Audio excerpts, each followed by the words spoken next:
So by the way, you're in the world's first commercial rooftop greenhouse. You know, we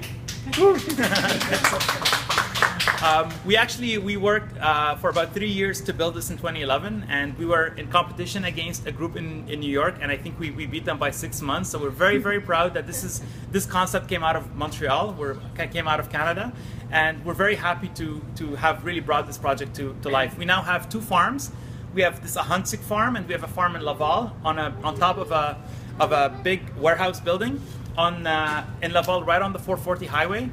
We grow cucumber, peppers, a lot of greens, microgreens, and herbs here, and we grow all the tomatoes and eggplants in Laval.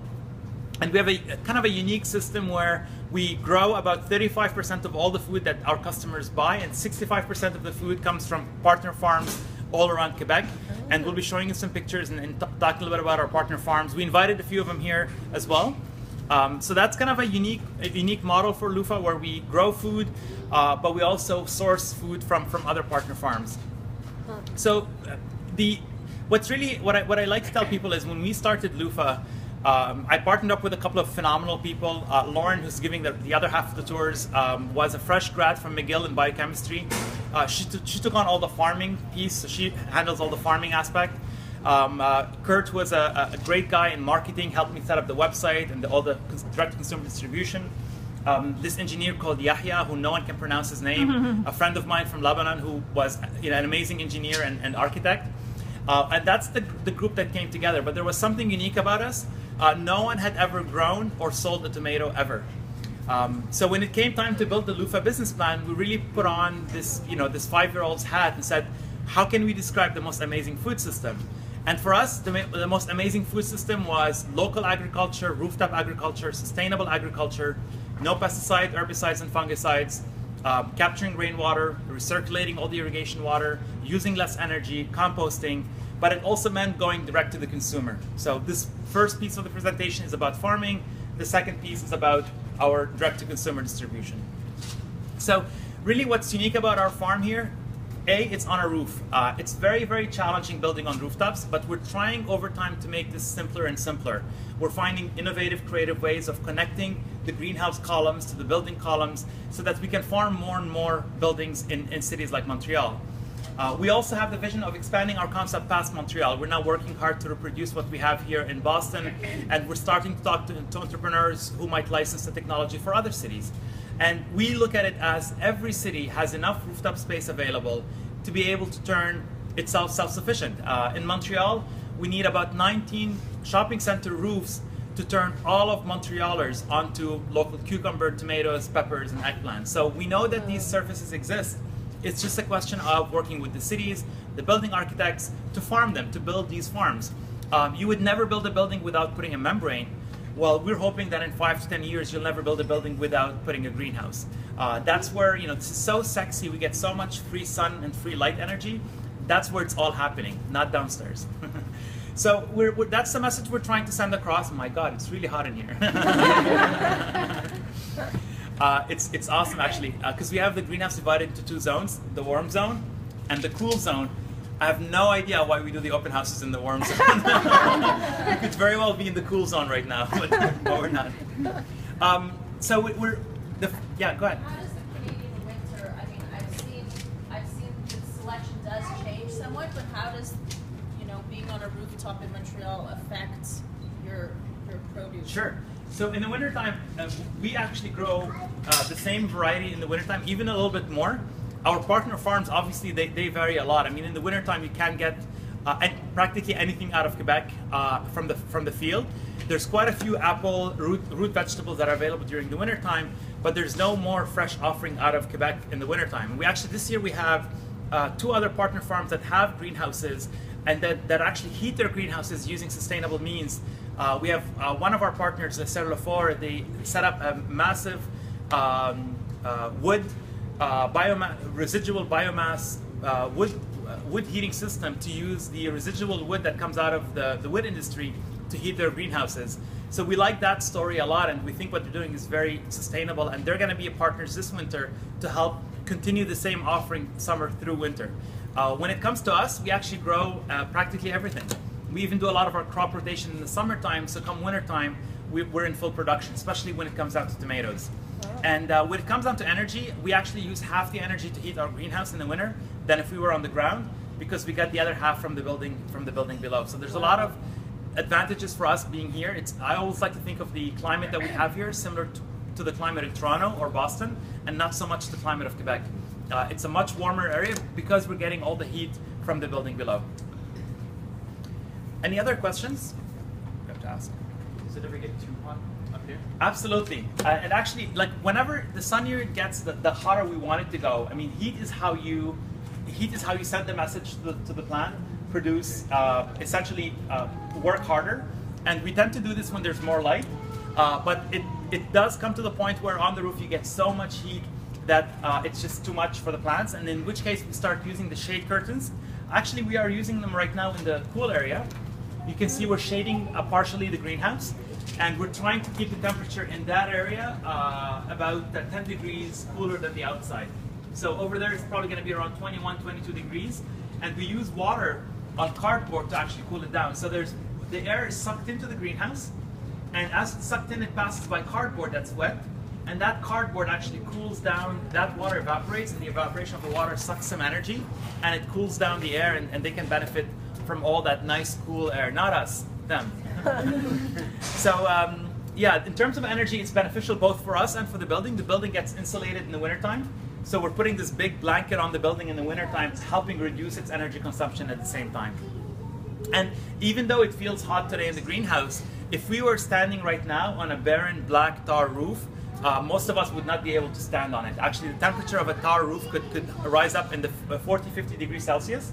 And that's the heat island effect that we've all heard of. So greenery and plants actually help cool and eliminate that heat island effect. Believe it or not, the plants always remain at roughly about 16, 17 degrees because they're continuously transpiring, and they help cool the entire space down. This area tends to be a little warmer because we don't have any plants, and we have a black membrane on the floor. Cool. Any other questions so far? Yes. Yes. No. Typically, when we put the shade curtain on, the shade curtain is designed to allow 50% of the light through, so we still get enough light. Oh, in the winter. So in the wintertime, we use it as an energy curtain. So we deploy the same thing, but we deploy it at nighttime. And during the nighttime, the entire greenhouse gets wrapped by this big insulating blanket, and we use it primarily to conserve the energy in the greenhouse, to build a layer of insulation between us and the outside. How often do you have to change the cardboard? Is it moldy and stuff? Actually, it doesn't, which was to my surprise for me, because what happens is the way you turn this system off is by shutting down the water, but running it for a good hour so that the air dries it up completely. And actually, we haven't changed it since we started the project, and I think they last for a good 5 to 10 years. Typically, what happens is they get a lot of salt on them because most greenhouses get their water from either wells that might be close to oceans. But in our case, we have water that comes either from rain or from the city, which doesn't have a lot of salinity in it, so they should last for a really long time. And in terms of water, I mean, I mentioned we get a lot of our water from rain. We also, any water we give the plants, we take all the extra and we reuse it permanently. So we have a system in the basement that captures all the excess water from the plants. We filter it, we disinfect it, we analyze it on a weekly basis to see what nutrients the plants took up, and we can add back to that water the nutrients that are missing to bring it back to 100%. This is a way for us to conserve nutrients, but also to conserve water. And we spent about 1.5 years learning how to do this. It wasn't something that was trivial, and we have a small piece of software now that helps us manage this aspect. We use software quite a bit. We're a very technology-focused company, so we use software in how we manage water and how we do the insect management. So we actually go around measuring how many insects we have, and we log everything in a tablet, and we have reports that tell us where we have bad insects, and then we go out and we introduce good insects just by hanging them into the plants. And the good insects, which we get in the mail from a company in Holland, actually will climb out of the bags, and will go and will attack the bad insects. And we measure this on a weekly basis, and we have these hotspot maps and the little slider, so we can go week over week and see how the populations are changing. And that actually gives us a good level and good control over pesticide-free production. And these are the kinds of tools that will help us. And actually, we're starting to work with our partner farms now to get them the same tools we have, so that they can grow the same way we are as well. Because a lot of challenges in growing without pesticide is managing insects, and right now there hasn't been any tools available to do that. Are the bugs that you're introducing from farms, are they not endemic to here? They are. They have to be. Actually, there's a few bugs that we cannot buy because they're not native. So all the bugs have to be native to the area we're in. Yeah. What type of insects are they? So we have, like, this is I think it's a mite. It's called Swirsky mite. But I know we introduced parasitic wasps, Swirsky mites, ladybugs, and we walk around with bags of ladybugs, and we're like, releasing them. Absolutely. They're much bigger insects than and we get them literally in jute bags. But there's, I think, about a dozen different good insects that we have, and there's maybe about a couple of dozen bad insects in the greenhouse that come in from the outside. Any other questions about the greenhouse? Yeah. Are those soils or something special different from normal soil? So yeah, this is a very unique. Yeah, absolutely. So we use coconut husk, which is just crushed coconut shells, and that just gives us an incredibly lightweight, very well oxygenated medium for growing our plants. And it's reusable, it's compostable, and it's super lightweight. So this is sort of what we use.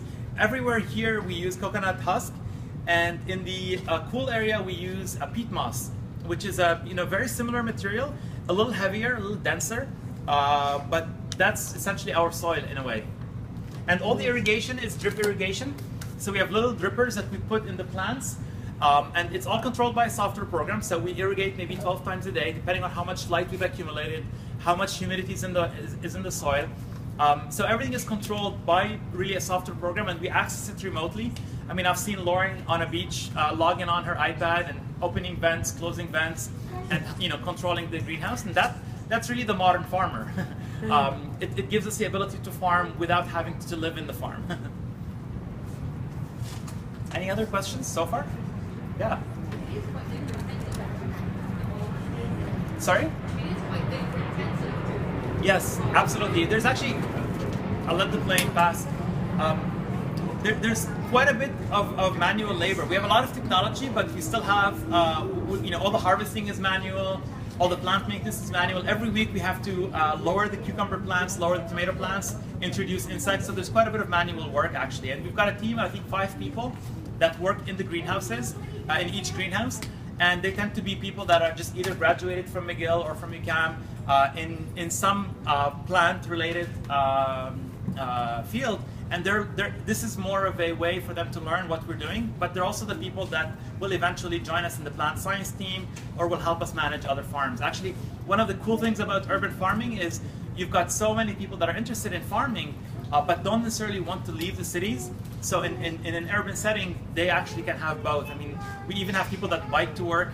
Not a lot of people can say that they've biked to their farm, farm job. So. Cool. Any other questions so far? Cool. So a few more things that I want to tell you about this farm, and then we can go to the second part of the presentation. We've talked about what we grow. We grow a lot of cucumber in here, a lot of peppers. We have some Brussels kale that we're experimenting with. And Brussels kale, does anyone know what Brussels kale is? Yeah, it's a combination of Brussels sprouts and kale. It's essentially a kid's worst nightmare. It's like kale and Brussels sprouts joining forces together. But we have a small experiment growing them here. And if you've noticed the beautiful butterflies flying around, there's quite a few of them. Well, they're here because of the Brussels kale, and they are evil. They are very, very evil. So actually, I mean, it's funny to mention it because when I first walked in, I said, oh, there's so many beautiful butterflies. And Lauren was like, yeah, we're trying to catch them and kill them right now. So a little bit of nature, the caterpillar of the butterfly loves hanging out in the kale. They eat up the kale. If you guys got any kale with holes in it, that's because of the butterflies. Yeah. Are there any Lufa subscribers, by the way? Yes. Oh, cool. Awesome. And by the way, one thing to mention, in the second piece of the presentation in the warehouse, there's a number of team members available if you have questions. And we have a gift for existing subscribers, so just make sure you let them know. And if anyone is interested in signing up, you can talk to them as well. And they've got a $30 free credits for you, which is the first free basket on the house. So yeah, you'll meet them. I'll introduce you down there. Two of them are dressed in bees. So they're competing with the little kid that is dressed in bee costume. So cool. Any other questions? Yeah. Yes. I saw those lights. Yeah. Turn them on in the evening and keep them continuous. Sure. Just So the lights, we have HPS lights here to pretty much to make the season longer. We never use them in the summertime because they generate too much heat. We use them primarily in the fall and in the winter time and to extend the days. And we use them at times when we need the heat. So a lot of times they will run at 2 a.m. in the morning to add more hours to the day at a point where we need the heating at the same time. So they generate enough heat to actually heat the greenhouse while the energy curtains are closed, and they help us extend the day length as well. But we never use them in the summertime. Yep. Sorry?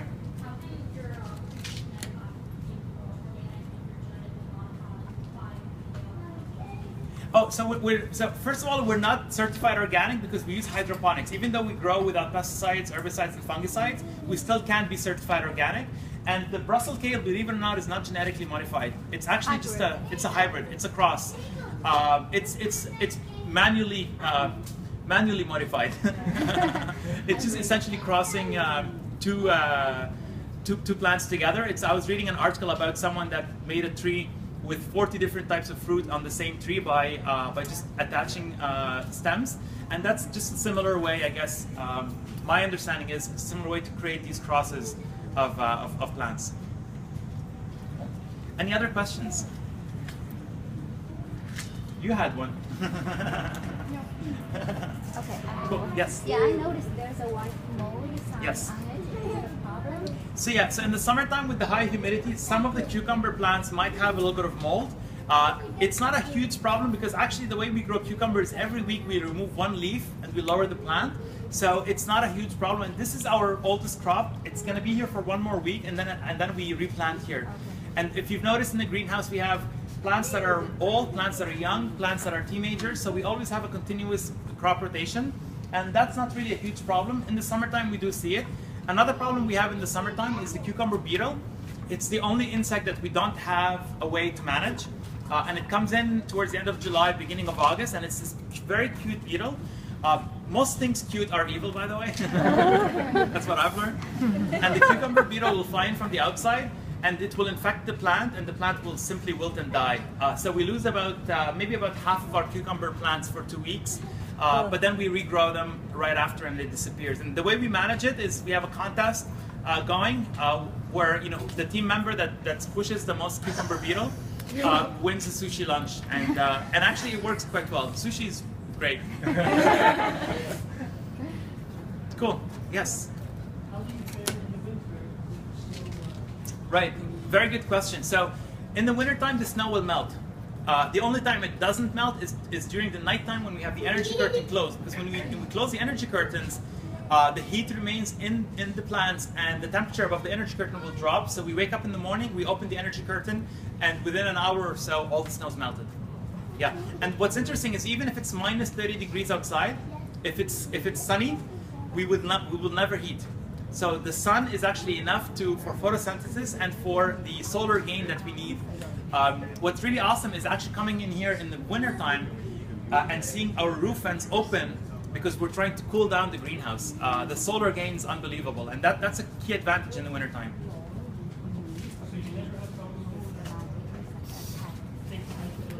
No, not at all. Actually, the advantage of having glass greenhouses is you've got really a great way to melt the snow.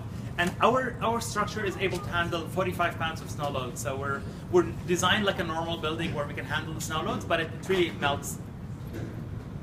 Cool. So is this the entire farm on these areas here? So we have two farms. We have one here and one in Laval, and this here is a 31,000 square foot farm. Yeah. So this is where everything happens. And at Laval, that's where we grow all of our tomatoes. And I'll tell you more about what happens on a normal day at Lufa when we go downstairs. Actually, we're a team of 55 people now, and I think more of us work the nighttime than we work the daytime, which a lot of people might not have realize that a lot of what happens to make the loofah baskets happens between midnight and 9 a.m. in the morning. So I'll tell you more about that actually in the second part. So just follow me. What we'll do is we'll go down the stairs. We'll go